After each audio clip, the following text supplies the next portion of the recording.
So, if I'm being honest, I was going to start this conversation, you know, the way I start almost every conversation. I was going to say, I'm fine, just a little tired. You know, the standard answer. I know that answer. The polite answer that keeps everything moving smoothly. It's the answer that keeps the surface calm, right? But we aren't here for the surface today. We aren't here for the performance. Right. If you were to actually check in right now in this chair with your feet on this floor, how are you arriving? If you drop the script, Yeah. what is actually underneath? Heavy. It feels incredibly heavy. Heavy. Yeah, it's like the specific Tuesday evening feeling I get, even when it's not Tuesday.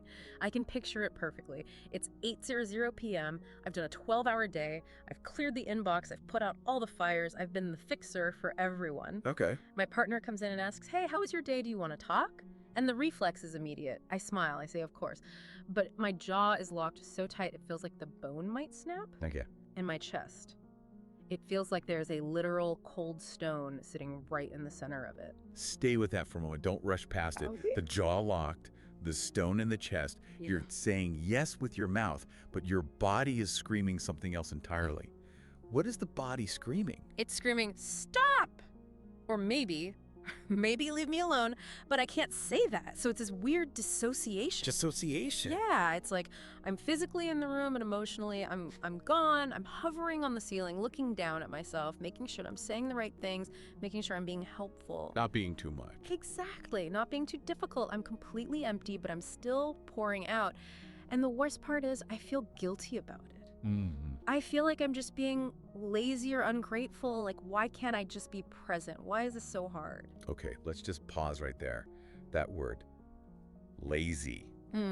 We need to look at that because that is the first lie we tell ourselves when the tank is empty. A lie. What you were describing, that sensation of being hollowed out, of watching yourself from the ceiling, that isn't laziness. And it isn't just standard burnout either. It's betrayal. Betrayal. Yeah. That feels like a really strong word. Who am I betraying? I'm doing everything for everyone else. I'm showing up. You are showing up for them, but you are betraying yourself. You are exhausted, not because you're doing too much work, but because you are living completely outside your own center. Outside my center. You spend so much energy managing everyone else's experience of you, making yourself small so they can feel big, making yourself agreeable so they feel comfortable, that you have abandoned your own home. You're a ghost in your own life. A ghost in your own life. I want to push back on that a little because I feel very visible. I'm the one everyone calls. I'm the person who handles things. I feel too visible sometimes. You are visible as a function. You're visible as a utility. But you, the person with needs, with limits, anger, messy emotions, that version of you is invisible. Huh. In our work, we call this the paradox of visibility. The more you give of yourself to be seen as good or reliable or the easy one, the more the actual you disappears. So you just fade away. You fold your true desires into these tiny origami shapes and tuck them into the back pocket of your mind so they don't inconvenience anyone. But the body keeps the score. That tension in your shoulders, that stone in your chest, that's your truth trying to find a way out. It's terrifying though, because if I stop folding myself up, I feel like I'm going to take up too much space. It feels dangerous. Like if I'm not useful, do I even exist? And that is the core wound right there. You've learned to mistake your performance for your identity. In Gestalt therapy, we talk about the concept of contact. Now, contact isn't just chatting with someone. Right. Contact is the living edge where you meet the world. It's where you end and the environment begins. True contact requires difference. It requires you to be there fully. Your anger, your joy, your boundaries, your mess. But what you're describing isn't contact, it's confluence. Confluence, like a river merging. Exactly, a flowing together. It sounds nice, poetic even, but in a psychological sense, it's a loss of self. It's when the boundary between me and not me dissolves. I don't just agree with them. You become their expectation. You lose the line where you stop and they begin. Yeah. In that fog, you can't possibly know what you want because you're too busy being what they need. Wow. That explains why I can spend an entire day talking to people and feel incredibly lonely. Because I wasn't actually there, just the version of me they wanted was there. But isn't that just social skills? Isn't that just being adaptable? If I went around asserting my boundary constantly, I'd be a nightmare to deal with. There is a difference between cooperation and erasure.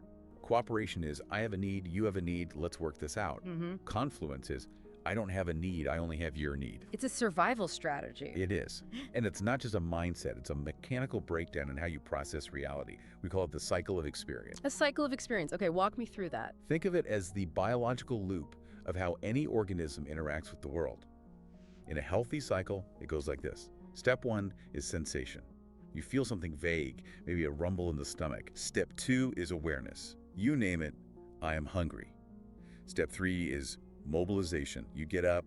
Step 4 is action. You get food. Step 5 is contact. You eat, you taste, you enjoy. And step 6 is withdrawal. You are satisfied, you rest. Okay, that sounds simple enough. Hunger, eat, done, a loop. It's a loop, but for you, and for so many people operating in this good person mode, the cycle is broken. Where do you think it breaks for you? I honestly don't know. Maybe the action part? Because I do a lot of action, but it never feels satisfying. It breaks earlier than that. It breaks at step 2, awareness. Awareness. You don't even let yourself feel the need. How is that even possible? If I'm hungry, I know I'm hungry. With food, maybe. But what about emotional needs? You feel the fatigue. That's the sensation. But before you can become aware and say, I need to stop, a script overrides it and says, I have to finish this to be a good employee. You feel the flash of anger sensation. But before you can say, I am mad, the script says, don't be difficult. You skip the awareness of your own reality and jump straight to mobilizing for someone else. You are bypassing your own operating system. So I'm essentially functioning like a robot. Input comes in from the outside, output goes out, but there's no internal processing. You're acting like a machine, yes. Yeah. But you are an organism. Yeah. And because you are an organism, you can't actually delete those needs, you just block them. Block them? You've developed brilliant, sophisticated mechanisms to stop that awareness from reaching the surface. We need to name these blocks because they are running your life. Okay, let's name them. If I'm blocking myself, I want to know how I'm doing it. The first one, and I hear this in you constantly, is retroflexion. This is when you turn energy inward that is meant to go outward. Give me a concrete example. How do I do that? Imagine someone takes credit for your idea in a meeting, or someone speaks to you in a way that is dismissive. The healthy biological impulse is anger. It is energy moving out, to speak up, to correct the record, to defend your boundary. Okay. But what do you do in that moment? I freeze. I smile, I nod, and then I go home and I replay the scene in my head for 3 hours, beating myself up for being a pushover. Beating yourself I up. tear myself apart. Why didn't you say something? You're so weak. That is retroflexion. The arrow was meant for the world. It was meant to establish a boundary, but your internal border guard grabbed it, spun it around, and stabbed you with it. Yeah. You attack yourself to save the other person from your truth. Wow, okay.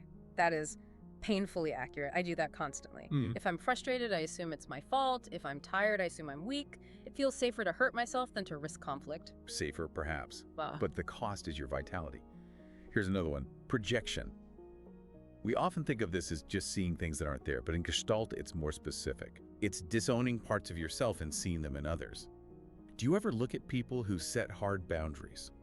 People who leave work at 500 p.m. on the dot, or who say no without apologizing and feel a visceral reaction. Oh, absolutely. I judge them so hard. You judge them. I think, God, they're so selfish. Or, it must be nice to just not care about anyone else. I get really annoyed. That annoyance, that judgment, that is a data point. That is actually a whisper from your own shadow. Slay shadow. That's a disowned part of you screaming, I wish I could put myself first. You project your own desperate need for boundaries onto them and call it selfishness, so you don't have to feel the pain of not having them. So when I'm judging someone for being lazy or demanding, I'm actually just jealous. You're grieving the permission you never gave yourself. You see them taking a breath and you hate them for it because you are suffocating. That is humbling and a little embarrassing. Okay, so I attack myself with retroflexion. I judge others to avoid my own needs with projection. Is there another one? There is deflection. This is the art of avoiding the direct hit. Humor, busyness, Yeah. changing the subject. Oh, that's my inbox. That's my calendar. Right. If I just keep checking things off the list, I don't have to sit in the silence and realize how unhappy I am. Exactly. You schedule one more task to avoid sitting with the emptiness. Deflection keeps you safe from the pain, but it also keeps you lonely. So I've got these walls, retroflexion, projection, deflection. They're like guards at the gate, keeping my real self locked up. But why? Why do I fight so hard to stay in this prison? If I know I'm miserable, why don't I just stop? Because of the fear. Yeah. The fear of what happens if you stop. And this brings us to the central question, the pivot point of everything we're talking about today. Okay. It's a scary question. Are you ready for it? I think so. Try me. What if Yeah. you worked for you? See, immediately my chest tightens. Work for me. Yeah. It sounds greedy, it sounds wrong, and honestly, it sounds like chaos. If I just started working for me, doing what I want, saying no when I want, everything would fall apart. My career, my relationships, the people pounding on me. I'm the load-bearing wall. If I move, the roof comes down. That is the fear talking. If I stop holding up the sky will fall.